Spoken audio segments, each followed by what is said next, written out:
Woo!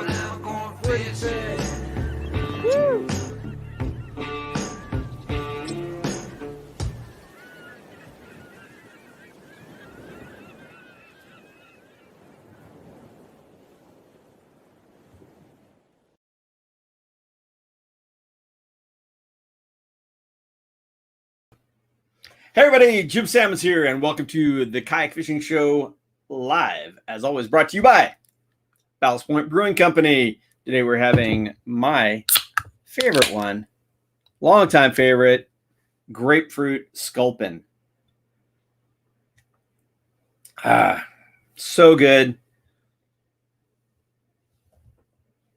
So many good beers from them. So we haven't done one of these in a long time. Kind of took some time off. Of course, like I said, we are brought to you by Ballast Point, as well as all of our other great sponsors that are scrolling across the bottom right now. Like I said, we took a little bit of time off, watched a lot of baseball. World Series starts today. I don't know who's going to be watching that, but I personally, I know I've heard some people negative on sports and all that. But for me personally, baseball was like the greatest distraction during all this COVID and political nonsense going on. So I quite enjoyed this baseball season, and looking forward to the Dodgers losing in this World Series. So go Tampa Bay.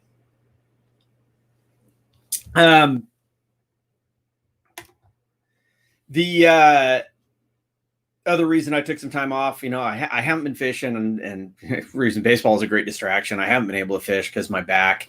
I did get out hoop netting a couple of times, so had a few nice lobster dinners, which was absolutely awesome.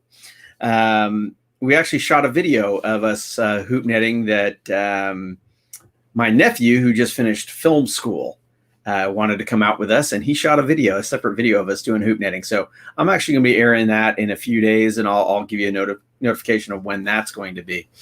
Albert, how you doing? You coming to Matt Lachey in November? Not that I know of. We don't have. I've finally scheduled a shoot, and it's basically we're going back to Louisiana. So that's the only shoot I've got on the books right now. So we're wide open. Andrew, how you doing from Northern Ireland? Love to go to Ireland. Grant Foster, morning from New Zealand. How are you? I actually talked to some friends in New Zealand this morning. Excuse me. They invited us, my wife and I, to come out, and except of course we're not allowed to travel there. So, David Swidney from Down Under. How are you? That's another one. I got invited to Australia. A guy said we ought to come out and shoot, and kind of threw some ideas at me about Australia. And so I just randomly took a peek at flying over there.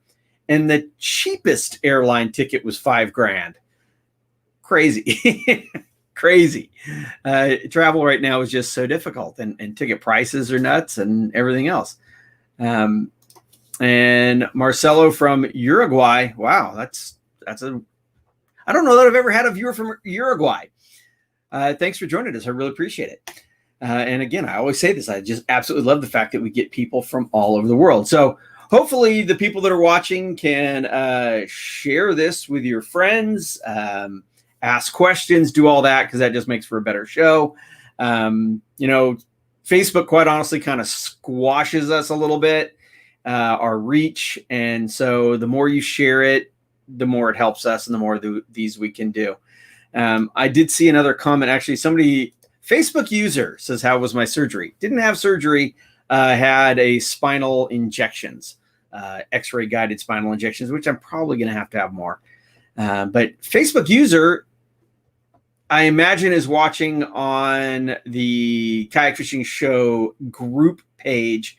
And if you're watching from the group page, it will show you as Facebook user, as you can see on the screen, rather than showing your name, unless you give the app permission to use your name. So right when you go to it, it says something at the very top about having to give them permission. So do that. So anyway, today's episode is our first trip to Panama with Jackson Kayak. So I had been to Panama several times.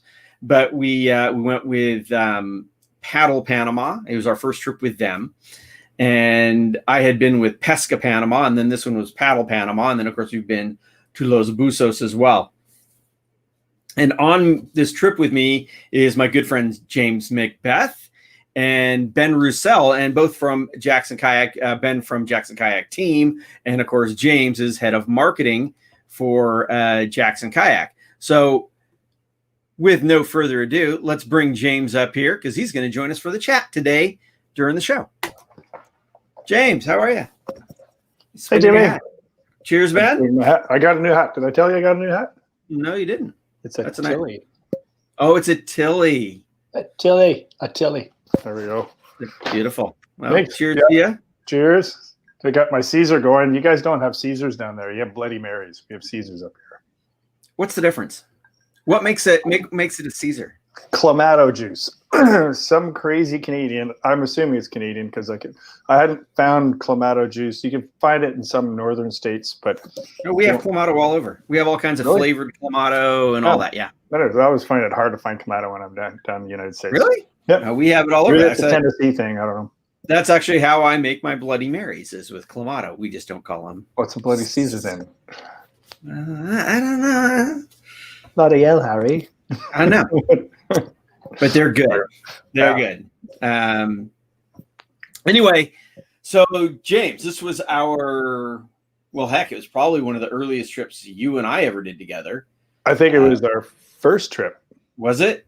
I think it was. Okay. I think I said, yeah, you can work with Jackson only if you take me to Panama. I believe. We ended up taking each other to a lot of places. We've been everywhere. Yeah. But this is my first adventure with you, and the first kind of glimpse at. There are a lot of firsts there for me. One was salt. Now, it wasn't my first salt fishing experience. I've fished salt before, but really nothing like that. Like, what's a roosterfish? What's right. I'd catch what I thought was the world's biggest fish, and it was just a jack because it felt like a really big fish, So everything was new, dealing with wind, that kind of current, boiler rocks. I think that was my first time on boiler rocks. There's a lot of new. And of course, yeah. And I think the thing that's cool, like I said, I've done the Pesca Panama, where we're on a houseboat and we move from spot to spot, and you're with a fishing guide the whole time. Mm-hmm. And of course, like I said, Los Buzos, which is so dialed in for kayak anglers, with great kayak fishing guides. But it's kind of structured. I think one of the cool things, the thing that I really like about Paddle Panama, and I love them all equally, but just different, is how Paddle Panama, you're kind of self-supported. And so that's why I think, quite honestly, in these episodes, we got some great fish, but not a ton of fish, but mainly because we were kind of having to figure it all out. Mm-hmm. It's going to a really cool destination, and although we kind of camped under a shelter and we had people that were feeding us and all that, but still the kayak fishing end of things, we were really having to sort it out for their particular locale. Yeah. And that makes it a little more difficult, but also is kind of a fun part of the challenge. Yeah, and I got to watch that really for the first time. It's really, bass fishing around here in this part of Canada, as you know, is almost every cast. You could catch a lot of bass. It's figuring it out is really figuring out where the big fish are versus where the fish are.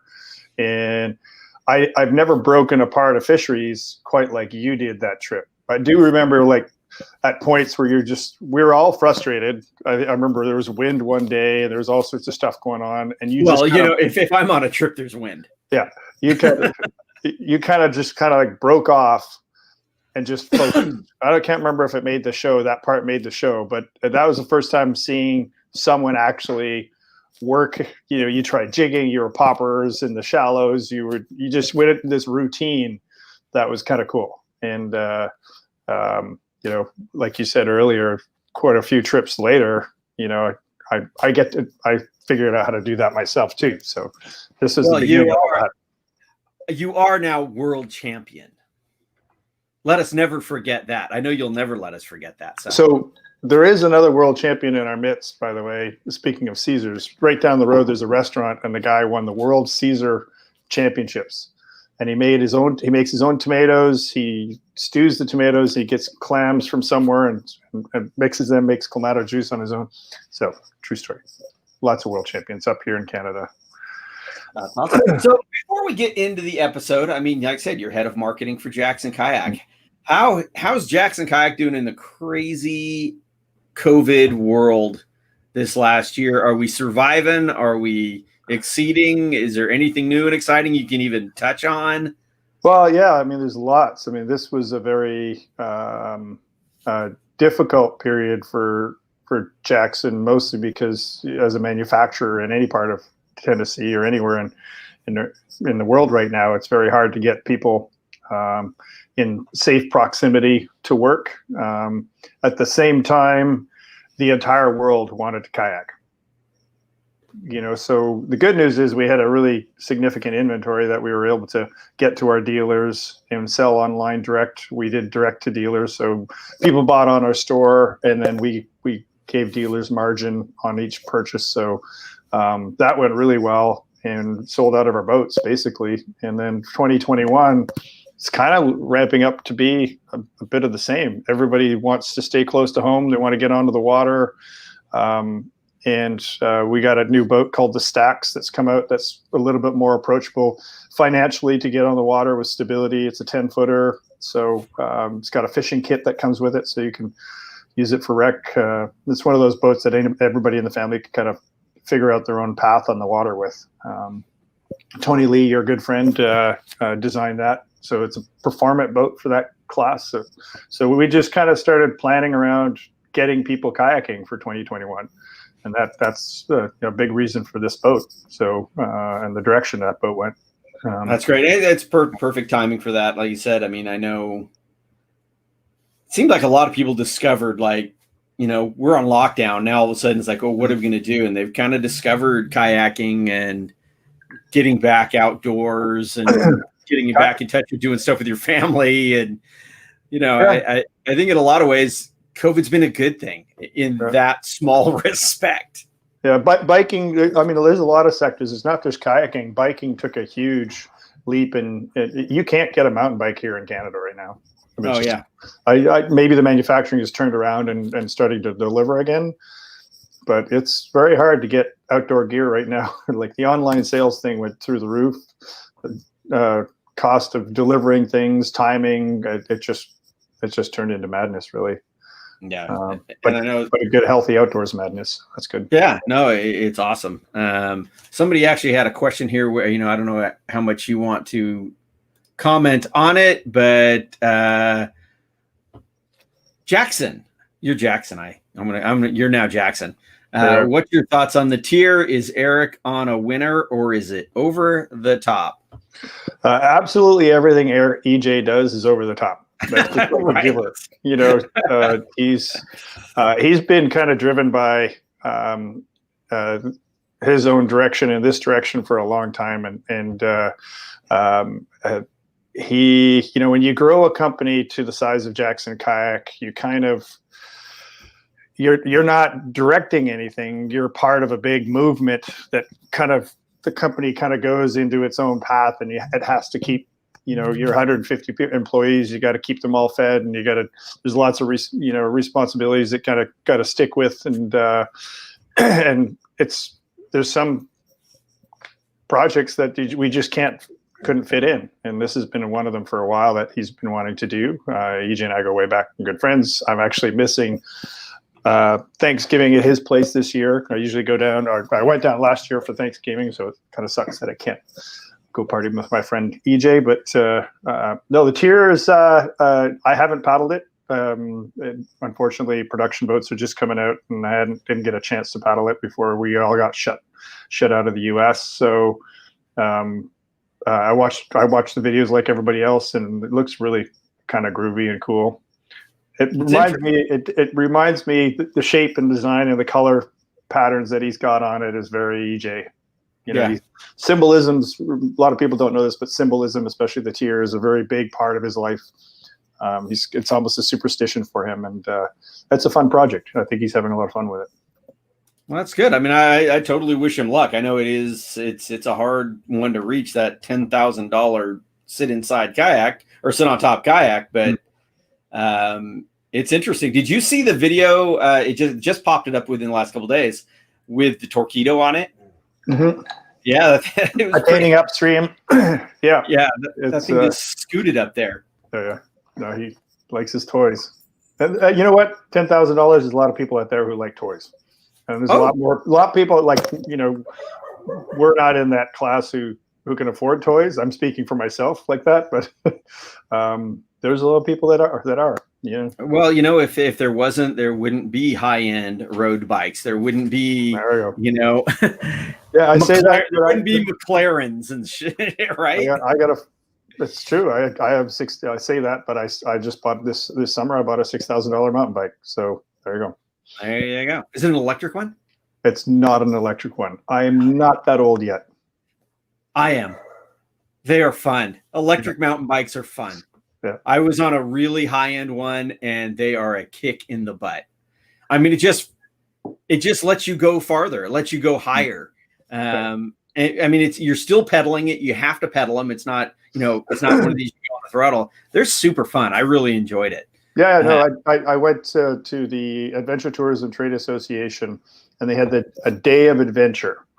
And I went with your friend Brendan Mark, and Brendan's like, "Oh, you get to pick an adventure; it's part of the thing." So you spend a day, and I saw a bike ride through the rolling hills of Tuscany. It followed by an evening at a beautiful castle and a 14-course meal, something really groovy like that. Well, I chose a regular bike, and I was given the option of an e-bike. In hindsight, I would have chosen the e-bike. I don't know if you've ever rode through the foothills of Tuscany and cobblestone roads up into towns and crazy Italian drivers. Really, really, I was sucking wind. Me and this group of guys from Sweden were just sucking wind in the back of we're the Pentalon, but the back one. right in front of the sag wagon or sweeper van where they no, they wouldn't wait for us. They didn't even wait for us anymore. They were like, they're going too slow. Well, David says, well said, and I like the future he's in. One last thing on that is honestly, like everything, when there's a momentum and a different type of technology or a new approach to anything, if there's enough momentum, what happens is the cost of it goes down. So that's the challenge. Carbon whitewater boats we've been doing for years with partnerships like Murky Waters here up in Canada and a few others. They're 7-foot boats, and they start at $3,000-$4,000. So it's pretty hard to take that kind of customization and make it affordable for sure. Oh, and like you said, I mean, that's the thing. If it does gather some interest and drive manufacturers and it brings it down, God knows we would all love a carbon fiber fishing boat. I mean, who wouldn't want to shave 15, 20 pounds off your kayak? I would every year we do market analysis for product decisions for future years, and every year pretty close to the number one is weight. And in the rotomolded, let's feature laden boat world we're in right now for fishing, especially, the weight is a battleground for sure. Yeah. And they're just getting bigger and heavier. Real quick, Billy Rossini from Naqua says hi. Hey, Billy. Hey, Billy, how you doing, man? Good to see you. Thanks for joining us. Using your batteries? I got them charging somewhere. Oh, I've got, well, but then one right here. my fish finder went out on me. Our last trip to the Bahamas, I think I didn't rinse it very well, so I kind of plugged the pins in, and it didn't work. So I pulled it out, and all 6 or 7 pins stayed. Yeah, you need to put dielectric grease on there. So anyway, we could sit here and chat the whole time and never run this episode. So let's run the episode. Okay. This is us with Paddle Panama at Bahia Honda. I think we were with Henny. With Henny Murray and Will. Will was our videographer, but Ben Roussel, sorry. Ben Roussel, right. I remember Will because I don't know if it was that made the show either, but there's a really good snake part. Yeah, we have a little snake part. Well, this is actually 2 episodes, so I don't remember what's in this episode versus the other episode. I didn't preview it. I just queued it up. So let's let her run. I hit the right button. Yes. This week on the Kayak Fishing Show, we're in my favorite place in the world, Panama. We hooked up with Paddle Panama and a couple of my Jackson Kayak teammates, and we are out here chasing some big fish and having a great time. Stick around. It's going to be a great show.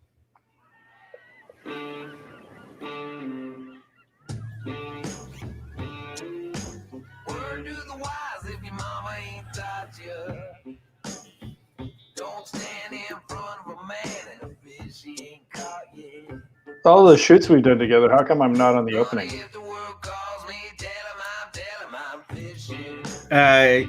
You got to pay more for that.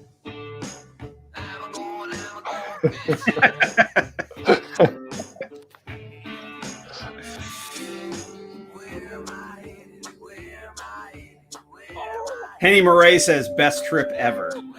That was fun. It was a cool trip. You know, I've got some wooden platters that guy was carving in the village. That we use those here at my house at least several times a week. There we go.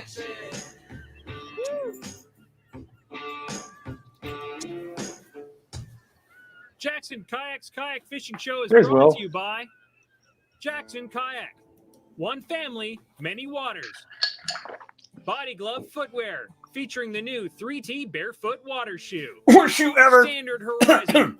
Nothing takes to the water like Standard How to Horizon. support your sponsor by Jim Ray Sammons. Marine. They're not a world sponsor leaders anymore. in marine electronics. Aw. DeLorme InReach. Reach anyone, anywhere, anytime. And Hook One. Everything you need to get out there and hook one. Hyundai. So This Henny, week on Jackson Kayak's Kayak Fishing Show, Jim I remember it was a bit of a mission. I said the thing people got to remember is like this was quite a few years ago. Mhm. It was a bit of a mission to get there, as I recall. yeah, we had. It's funny because we got on the pangas, and we kept crossing families of kids, boats full of kids coming back from school because they all lived in the bays, and the only way that they can get to school every day is with these boats, and you would cross them on the way through, and with them was also their parents or whoever was driving, and a whole boatload of groceries that they were also picking up with the kids. So that's a pretty cool cultural part of it. I mean. Yeah, no, I mean, I remember being a super cool trip, but I mean, like I said, I just remember it being a bit of a mission to get there, loading up the boat with all of our gear and having to run to where the location was. Super, super cool. Anyway, let's let it run. Sammons is heading to his favorite spot to fish in the world, the west coast of Panama. Joining Jim on this adventure is Jackson Kayak team member Ben Roussel and head of Jackson Marketing, James McBeath. Well, it all started with a awesome flight down. We spent a day traveling, and when we got here, obviously from winter wonderland to the tropical climates of Panama, we were pretty excited about going out there and fishing. After a comfortable night's stay in Panama City, the guys begin the long journey to the remote village of Bahia Honda. An epic car ride through the countryside and hidden roads leads to a small beach where their host, Henny Moraes, owner of Paddle Panama, is waiting to take them to their home for the next week. Really a cool experience to come out here and just kind of be in a remote location where you can just paddle right out your door and catch all kinds of fish. Shallow fish, deep water fish, reef fishes, just really tremendous location. Well, right now we're in Bahia Honda, which is sort of on what we would like to call the lost coast of Panama. And it's one of my favorite spots. I started kayak fishing and getting out there on your own, hunting on your own, no help, no assistance, and catching anything from a small bonito to a big tuna, or even maybe a potential marlin, and just totally revived my passion for fishing. I think one of the cool things about it being on a remote trip is it really forces you to be disconnected. We're also attached to our cell phones and the internet. And and work and everything else all the time. But by going to a place where there is no internet, we're totally disconnected, except for our alarm for emergencies. It forces you to disconnect and really engage with everything around you and the people that are around you, and stop looking at that stupid phone. So I think that's the thing I really like about going on more of the remote trips. Gear unloaded, the guys take the time to rig up the fleet of brand new Jackson kayak fishing kayaks that arrived a few weeks earlier. Oh yeah, I took the big ready to rig. fish, Right? It doesn't take long to get ready to hit the water. And my One of old the hat. things that I've been lucky enough to be involved in for many years, the development of whitewater destinations worldwide. And whitewater destinations has always been about going to these places that have not been explored before. And when you go into a resort type location, you have that feeling that millions of people have been there before you.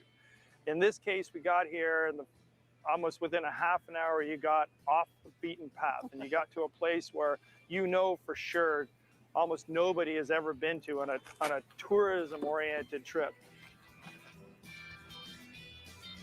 Jimmy sees birds. Oh, maybe not. Here you go.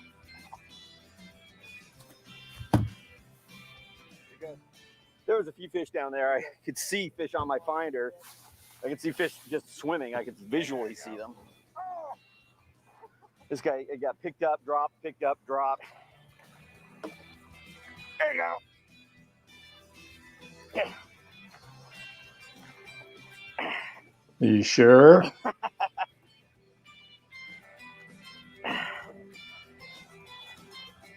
I think I got that one. Got a big fish. I got a little nice little snapper.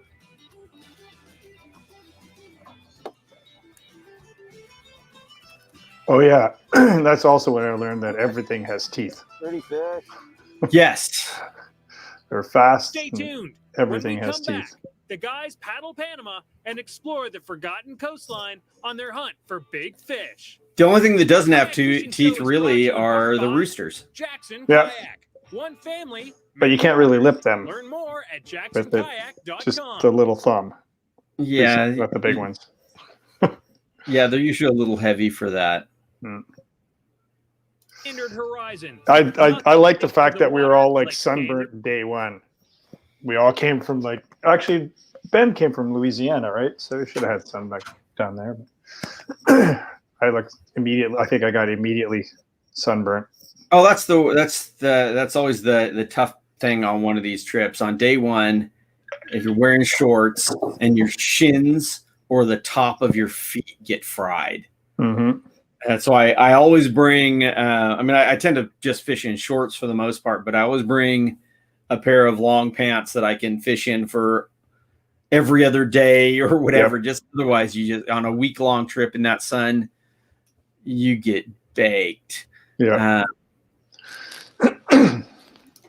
Gene Wilson watching today from the Smokies in Tennessee. Hi, Gene.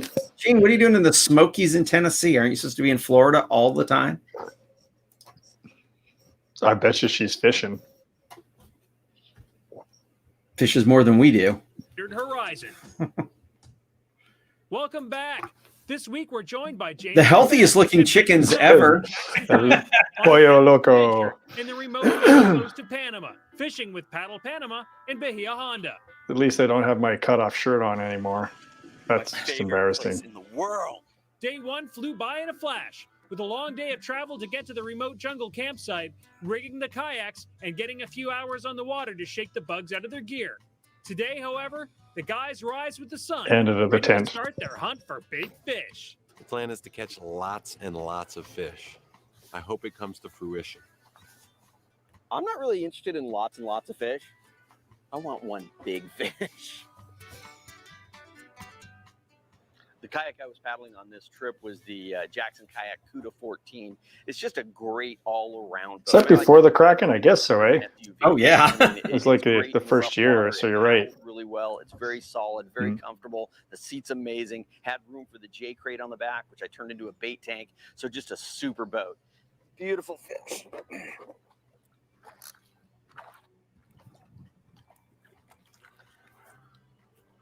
Come on. I always said the Kuda was kind of an SUV of kayaks. It didn't excel at anything, but it was good at a lot of stuff. Yep. You know, it paddled pretty good. It handled surf pretty good. You could stand in it okay. Yep. It was just a really good all-around boat. Second boat after the Kusa came out. Yeah. I'm looking at the snapper here. Is that a mullet snapper? And the other boat we had on location pretty on this quickly, trip I find out that, or I learned that snappers can get really big. Some of the Cuberos coming out of Panama are insane. Standing up fly casting, Right. Even in some, a little bit bumpy conditions, it showed what a solid boat it was. But also, even though it's a big boat, he was keeping right up with us while we were paddling. So it is a because he's a stud. It was. So I did pipes. something interesting. I think I turned Jim Sammons' head for the first time in his life in regards to a kayak choice. I decided to bring the big rig out here. First thing I noticed when we were shooting a promo film in Florida, that the big rig tended to carry its speed. Took a little bit more to get up to speed, but once it was up to speed, I was able to carry it with little or no effort. So I figured, let's give it a try in the big swells and the heavy current and the big wind here in Panama. The one mystery to me was going to be how I was going to handle the wind. And Huge. It handled the wind awesome. We were out Monster fish. yesterday especially, and the wind was really, really kicking it and pushing us against the current. And I caught up with the Kuda 14, and I stayed with the Kuda 14 in the big rig. I was even able to stand up in the sucker and throw some flies out here in the bay to get some bait fish. That little Jack Roussel got on a surface popper. See, now after seeing me release that little fish, I probably would just take a big hook, big old hook, keep it, and throw it out there. Right? Yeah. Like even the jack right here that I've got. Yeah. There we go. Those big old Cubera would eat that thing. Yep. But a real fun fish. These things always pull hard, so even small ones give you a nice little tussle. So that was fun, particularly getting it on that. We had a lot of, was it really not fun, ladyfish, the needlefish? So nice little fight. Is that what we had a lot of there? A lot of needlefish. We did a lot of different big styles ones too. Fishing, from vertical jigging, Yeah, as I recall, live bait, Ben caught a throwing really, poppers, really big to one. throwing light here. So this week, I'm going to show you the setup I used. You're just kind of rolling your eyes over them, and Ben and I were like, "Wow, this is great! This is like big pike back home, right?" So it was like teeth. They go fast. They fight. They jump. Also really strong if you do hook into a big Jack Roussel. The biggest issue with big needlefish is they just shred so much of your leader. The nice thing about this one, and they'll get all wrapped up in it, and it's just like, I hate them. So really, I think my hair's a little grayer now than it was then. Good. I didn't want to say anything. Really heavy just a little bit. That we were throwing, like those really big poppers. Colonel Saunders. Great setup for that. What I had the reel loaded up with. That was the first time I used big poppers. I never used big poppers before this trip. You gave me a couple of those Sebils. We're Sebil splasher. For the most part, I was using anywhere from 40 to 60 pound Seaguar fluorocarbon on my wind-on leader. That's the setup I was using for throwing the topwater in Panama. Check it out. Check it out. Stay tuned. When we come back, the guys keep on hauling in fish after fish in the blue waters off the west coast of Panama with Paddle Panama.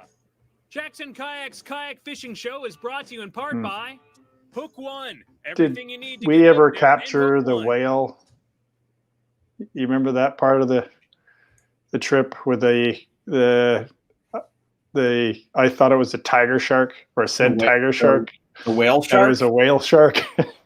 Was that on this trip? That was on that trip. We were in that little behind that island, Fishing Show is brought to and you by I was casting into the shoreline right there, and felt my whole boat move, and under it I looked down, and looked where the bump came from, and I saw probably a 3-4 foot fin brushing, like literally carrying my boat, like hitting my boat and going down under, and then I looked over to see what it was, and here was this big 20-30 foot whale shark, and Jim was on the radio, so I'm like, "Jim, shark heading your way," like this, and he goes, "What kind of shark?" And I go, "A tiger shark," which would have been a bad thing. Whale shark, good thing. So then you had the shark shield, you threw that on, and it went skedaddle, and then Will, that was his angry episode was when he found out that he could have been diving with a whale shark. And well, me too. Me too, because it's like I've never seen a whale shark in the wild or in nature, and I'm like, oh, I didn't know that. And so I'm like, tiger shark. Well, so I start heading towards you with my shark shield on, just in case it was around you. And then I'm like, well, what did it look like? It was really big and it had spots. And I'm like, no. First time, really. There we go. That was cool. I did get it on GoPro, but I don't know if it made it. It wasn't very good quality. I took my GoPro, put it right under, and had it swimming away. I still have never seen one. Oh, they're really cool. Yeah, they're really cool. Oh, let's just roll the episode. You're bringing back bad memories. Ram Kayak Mounts, featuring a complete line of kayak mounts that reveal a world of possibilities. Welcome back. This week, Jim Sammons is fishing with his friends from Jackson Kayak, Ben Roussel, and James McBeath. It's the after. Pause. Anytime you can paddle in areas like this, it's so amazing. I mean, I was just sitting there watching that green hill in the background, and now in front of the Boiler Rocks. You sometimes just forget about the fishing because it's such a cool place to paddle. Yeah, it's and so dynamic. You remember they had all these cuts, and we went to Dead Monkey Bay. Remember that? Yeah. There's all these little cuts in, and there's a little sand beach in these cuts, so you could just kind of peel in, have lunch on a sand beach that is only 30 feet, 40 feet wide, and peel back out. Mornings were howler monkeys, right? You're waking up to the sound of, King Kong coming through the forest that are 2 feet tall. And just everything that was new to me, but also like mind blowing. I was nervous about the Boiler Rocks. That was nerve wracking a bit. I'm around whitewater all the time, but having rocks is just different. But when you get used to it, it's the white shows up with the gray rocks and the green background and the sounds, and that's all cool.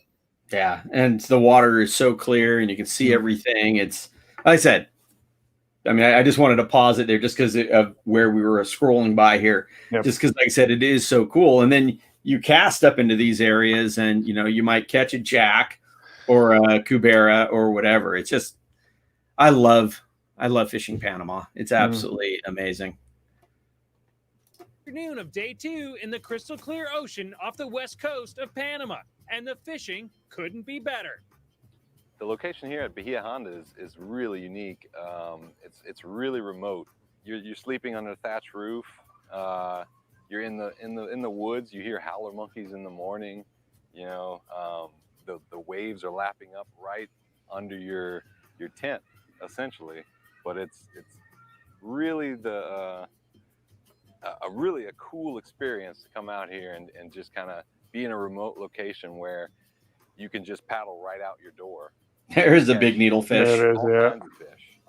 Paddle Panama is really the hub for kayaking in Panama, offering a full-service shop for adventure, whitewater, and fishing kayaks, and of course, their signature kayak and kayak fishing adventures.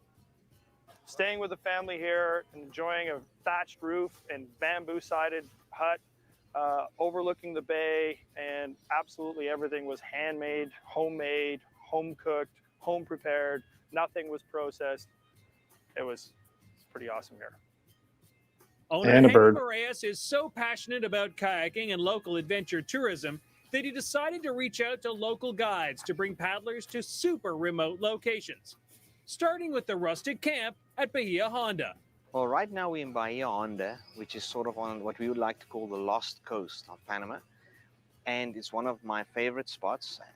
We are easily an hour and 20 minutes away from the nearest town. So there's very low human impact in this area. Right outside in the bay here is the Cueva National Park. It's a World Heritage Site with very strict fishing restrictions in and around it. Edwin and Rosaline is our hosts. They're absolutely fantastic people. Their family's been living here for 100 years. And if it wasn't for Edwin and Rosaline, we would have not been able to have this amazing spot.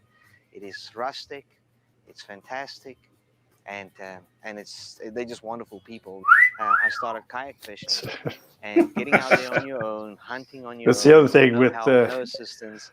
I could And, pull off a shirtless catching these days anything with the from a COVID small workouts window we've been having, me and my to a big son. tuna, So there we go. maybe a Can't wait to big be in bar. front of the Just camera with you totally again, provide my Jimmy, passion for with fishing. no shirt on. Fantastic sports fishing, but this is the first. Yeah, I've gone the other way, so I'll be keeping my shirt My on. goal is number one, conservation.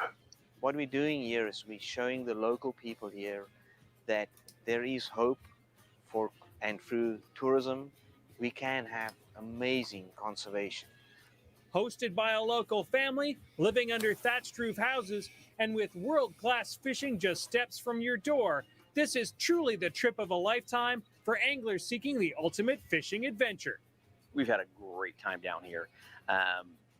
Beautiful remote location. I mean, you couldn't have asked for a better, more beautiful spot to be at, and just a very short distance from getting out there on some good fish. So I'm going to pause it right there, just because so people can see how we were staying, because I don't know if we actually ever really feature it. So they have this structure built where we actually had to keep the bugs and stuff off of us. We had our tents, and they had air mattresses and the whole thing there. So it was quite comfortable if you kept your tent closed. And again, I don't remember if it actually made it in either of these episodes. So I'll spoil it in that we were, I don't know if we were getting ready to go to sleep for the night or what it was. No, it was lunch. And Willie went to his tent to get something. And as soon as he touched the zipper, something moved in his tent. Yeah. So am I telling the story? Well, you started to, so you can finish. You remember it better than I do, apparently. Yeah, no, then it was like, yeah, there's something in there. So we kind of took our paddles and poked around, and sure enough, it was a lime green one, wasn't it? Snake, right. It was only about a foot long, really thin, and it looked, nasty. It looked like one of those psycho snakes. So we didn't know. We had no idea. So I think we caught Henny went and got the what was her name again? Rosalie. We just mentioned it earlier. The owner of the land. She came over and she's like, "No problem. I'll just get the boys." So then the boys came over and they're like, "Yeah, no, it's not poison. No, it's poisonous. No, it's they're like, it's not poisonous." But then they took long sticks and they're like reaching into the tent. And they lifted it up, and as soon as they got the snake out, they chucked it into the woods, and they're like, "Yeah." It kind of looked like they were just as afraid of it as we were. Well, I don't mind snakes. I like snakes, but I don't know snakes. So he's like, I'm certainly not going to go grabbing a snake that I'm not familiar with, just to be on the safe side. But it was pretty funny because, good plan. Will kind of freaked out about having a snake in his tent. It's like, there's a snake in my tent. There's a couple of shots of you earlier. I think you had a pompano, didn't you have on there at one point? Can't remember what it was. And you had found it just under a debris field, and you kept going to different spots and catching fish. And then I would like quickly follow up to where you were, and I'm like, okay, how do we fish this? And I'm jigging, and look at your fish finder. You can see the bait ball, and you're going down below the bait ball. There's fish down there looking up and all that kind of stuff. And then you run out of fish there, and you'd take off somewhere else, and you found a debris field, and you were casting into that. I'm like, well, what's the deal here? Well, you never know. You might get a mahi or something floating around the debris. So I like I said, that was my first trip, but I learned, obviously almost immediately the absorption started. I'm like, oh, okay. And then you started looking for birds. We didn't see a lot of birds. I don't remember seeing a lot of birds in that shoot. No. So no tuna. Anyways, like I said at the beginning, this is the first trip for me to a place where there's lots to figure out. There's lots of fish everywhere, and they're fished different ways. And right. Well, and like I said, for you, who's never fished that kind of area, Ben has never fished that kind of area, and then for me, I have fished it, but it's a new area. So it's that challenge of figuring out that area. There were certain pinch points where, a little current between an island and where we were finding fish. And so you go where places where historically, that fish should be. And it's the same whether it's freshwater or saltwater. And then you just got to keep trying. Lots of casts. And then all of a sudden, I know there was that one pinch point that we went through and just got destroyed by a big fish. It was probably a big cubera came out and hit a lure and just smoked us. Yeah. So, like I said, so cool, so much fun stuff to see, and so let's keep it rolling. Most kayak anglers are people who love fishing and figure out that a kayak is a great way to get on the water. That unfortunately means that they rarely learn proper paddling technique. This week, paddling instructor James McBeath gives us a few tips. I'm now an instructor. Paddling instructor. Kayak fishing tip brought to you by Yak Attack.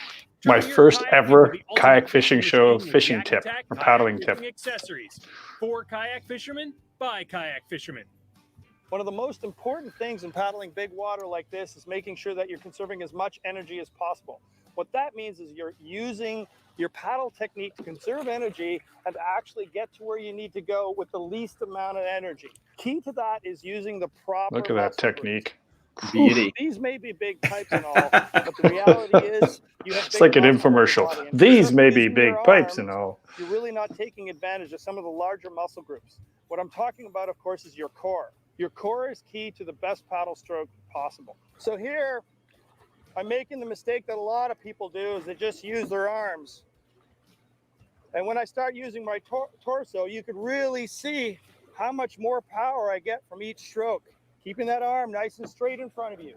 To do that, you want to put your paddle in the water at the right time, and you want to take it out at the right time. Thanks, James. Most importantly, you're building up that energy. You're putting your paddle blade in. You are the man. And you're uncocking that energy and bringing it out right as you pass your buttocks. Buttocks. What I like to do is when I'm paddling, I like to see my life jacket go at 45 degrees. So I'm paddling, keeping my arms straight so I can actually think about using my core versus my arms. If you're bending your arms like this a lot, tends to just use your arms. But if you're using that whole core momentum, looking down at your life jacket, you see that V going back and forth right here. Don't look down the whole time because then you like run into stuff. So once again, really focus on that. Well, let me put it this way. I can appreciate this because I'm a paddler. I appreciate good paddling technique. I watched another well-known kayak fisherman that did a kayak fishing paddling instructional, and it was 100% arms. It's like you're trying to teach people how to paddle, and you don't know how to paddle. It literally was like this. It's like learning paddling technique is so important, and don't teach it unless you actually know it.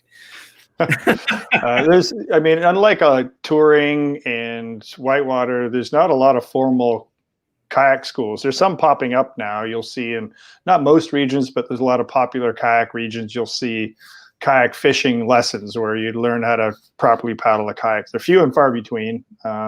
In whitewater and touring, you have certification programs, for example, and lots of schools and things like that. And what I'm finding over the last 5-10 years is that anglers are getting into kayak fishing, are now kind of evolving into becoming kayakers themselves. They're exploring like this. We're exploring new waters, which is exploration. It's not every fisherman who gets to do something like a Panama or new lake even if it's in their own region. At least they're trying to get on the water into new waters, and that brings a whole plethora of new learning, from paddle strokes to what gear to use.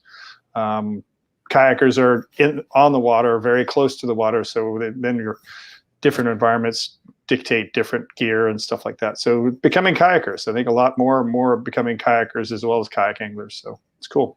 Yeah, like for sure. For sure.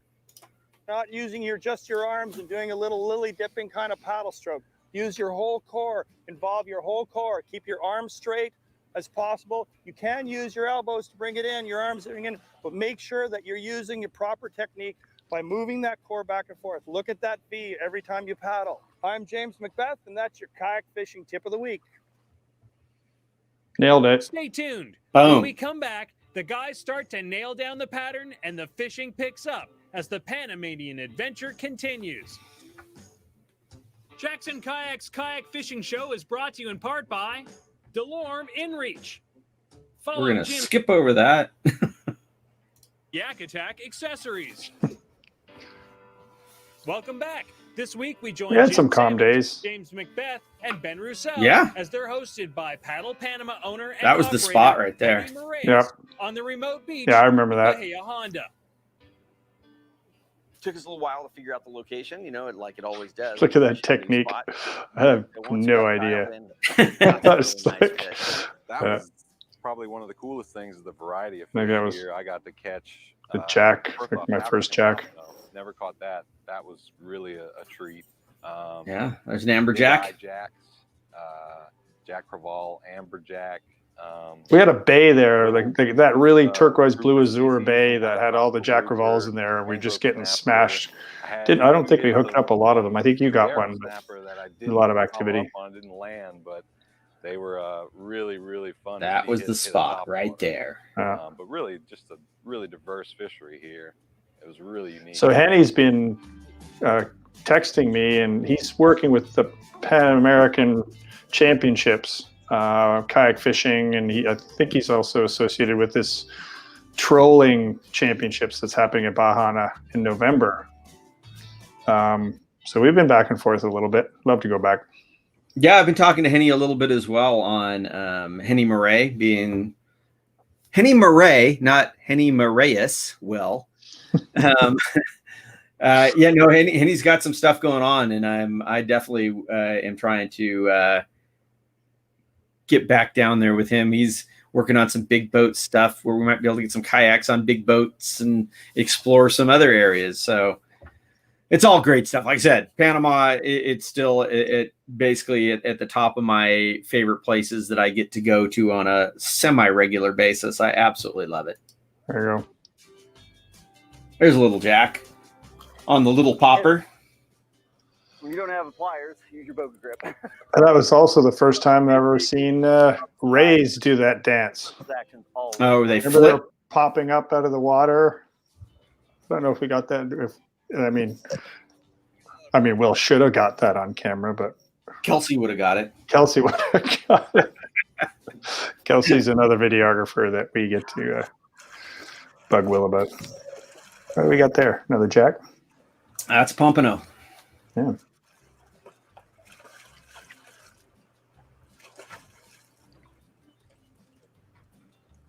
That one probably went in the cooler because Pompano's delicious. I am about to put Mm. It did. in my angle cooler because pompano are delicious. Wow, I even said it for him. My bait box. Yeah.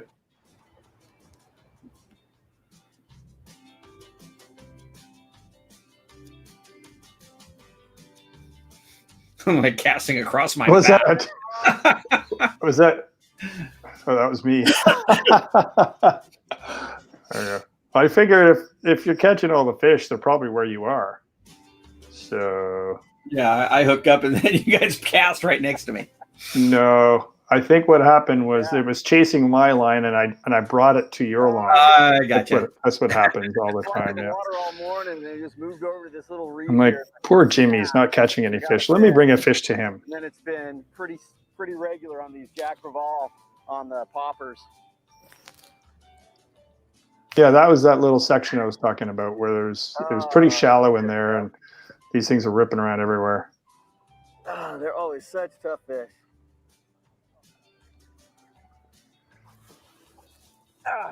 Yeah, it's not a nice. Pretty fish. Nice pull little jack. hard, really fun.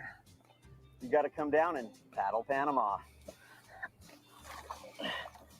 And people consider Jack Crevalle trash fish. And it's like, yeah, they can be trash fish all they want. They are so fun to catch. Yeah, not when you're fishing for bass all the time. Barefoot shoe, my Yeah. body glove. They are Your face is getting redder and redder. quick drying, and just your foot is protected. The bottom of your feet, it's great for climbing around on rocks. When my feet are in the kayak on the foot pegs, they're very well protected. Also protects the top of my. There's that big rooster. I think that's in the second episode. Yeah, that's definitely a show-ending fish. Like being barefoot. That was a good one. 3T barefoot shoe. Oh yeah, I'm a little red there. Right. The third day comes to a close, and the guys head in to clean their catch and cook it up. But the adventure is far from over. Join us next week as the adventure on the lost coast of Panama continues, and Jim hauls up. They knew how to handle that fish for sure. There's that sleeveless wonder. I've been paddling too much. I've got pit rash, and then I put on deodorant. Oh, I remember that. That's, there we go. Well, thanks for taking me on that adventure, Jimmy. Well, thanks for reliving it with me, James. We have a couple comments here before we go. Well, of course, Gene Wilson, saying you are the man. David Swindley, my line of work, I get to see a lot of kayaks, and honestly, the big rig is my personal favorite. We don't get to see many here in Australia. It's great to see it out on the bay. That place looks amazing. Yeah, the place in Panama was absolutely amazing. Like I said, I got contacted by a guy about us going out to Australia. Do we have much of the way of Jackson kayak distribution in Australia? Yeah, there's a distributor there. We have a couple of team members. It's been hard, tariffs and stuff like that have really slowed things down. I'm not sure if it's that affected out in Australia, but it's definitely, we don't send containers there every day kind of thing, but we do once a year at least. Yeah. We have Blue Skies out there now. There's a couple of Blue Skies got out there. Yeah. Yeah. Very, very cool. Yeah. No, I'll echo the big rig thing. The original is one of my favorites. The only time I had trouble that trip was when the wind was blowing, and I remember that one day we did a big charge down the coastline trolling. I think the three of us, and the boat would go up over the wave against the wind, and the wind would hit the bottom of the boat, and it'd be like, oh, so it didn't carry as much energy going forward that day. I remember I was pretty tired, but I certainly didn't put armpit deodorant underneath my arms after that. Well, I tell you what, though, if somebody wants a super fun standable boat, there's other than the Blue Sky, there's not much more standable than the big rig. I mean, like I said, I remember I caught a tarpon standing up in it in Puerto Rico. Yep. I mean, it's not my favorite boat to paddle, I will admit it, but it is certainly a fun boat to fish off of. And if you're stand-up sight casting, like I said, other than the Blue Sky, it's hard to beat it. Yep. Corey says, "Hey Jim, how you doing, man? Thanks for joining us." Henny Murray, our host on the trip with Paddle Panama, says that's the only spot in Panama with 365 days a year of calm water. That's cool. Yeah, can believe it. Yeah, there's a good cut bay kind of system there, protected by that big island, right? He said other places are exposed to the south wind. I guess Cueva Island is offshore there, so it's protecting it, so you're not getting a whole lot of, it's breaking up the wind and breaking the swell. If you ever have the chance to actually fish out at Cueva Island, it's pretty amazing as well. And he says, remember Will's snake? Yeah, we actually brought that up earlier in the, while we were chatting, if you left us for a bit. But, Gene says, thanks, says, great show. Thank you, Gene. I appreciate it. And of course, Henny says, let's do it again. Where do we sign up, Henny? Where do we sign up? I want to go back to Panama. And actually, speaking of Panama, I posted it last week. Regulations there, things are loosening up. We are able to travel there now. Yeah, there's been a few trips going through to Los Buzos already. And you do have to follow some guidelines. You have to have your COVID test and so on and so forth. But at least it's open. It's one of the few places that are open. Like I said, I was talking to my friends in New Zealand who invited us over. I'm like, yeah, but can we come over? They're like, no. Travel's totally. Yeah, that's a great way to invite me over. Hey, Jim, come on out. But you can't.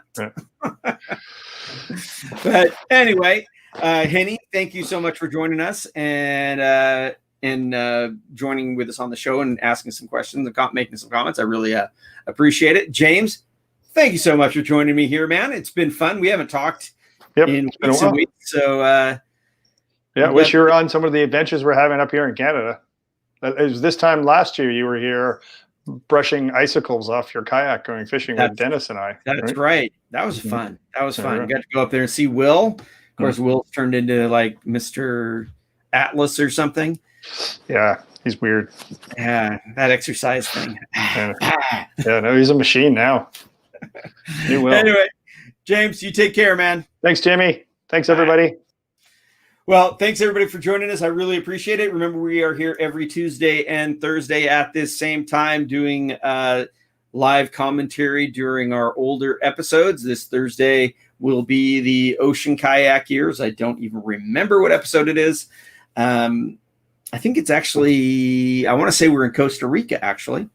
So please join us on Thursday. And then pretty sure on Friday, we're going to do a premiere video of our lobster hoop netting show, which is kind of a tease of another project I have going. So please join us then, and but I'll announce that later. So anyway, I really appreciate you all being here. If you are going out on the water, please remember, always wear your PFD and keep your paddle right side up. I'll take care.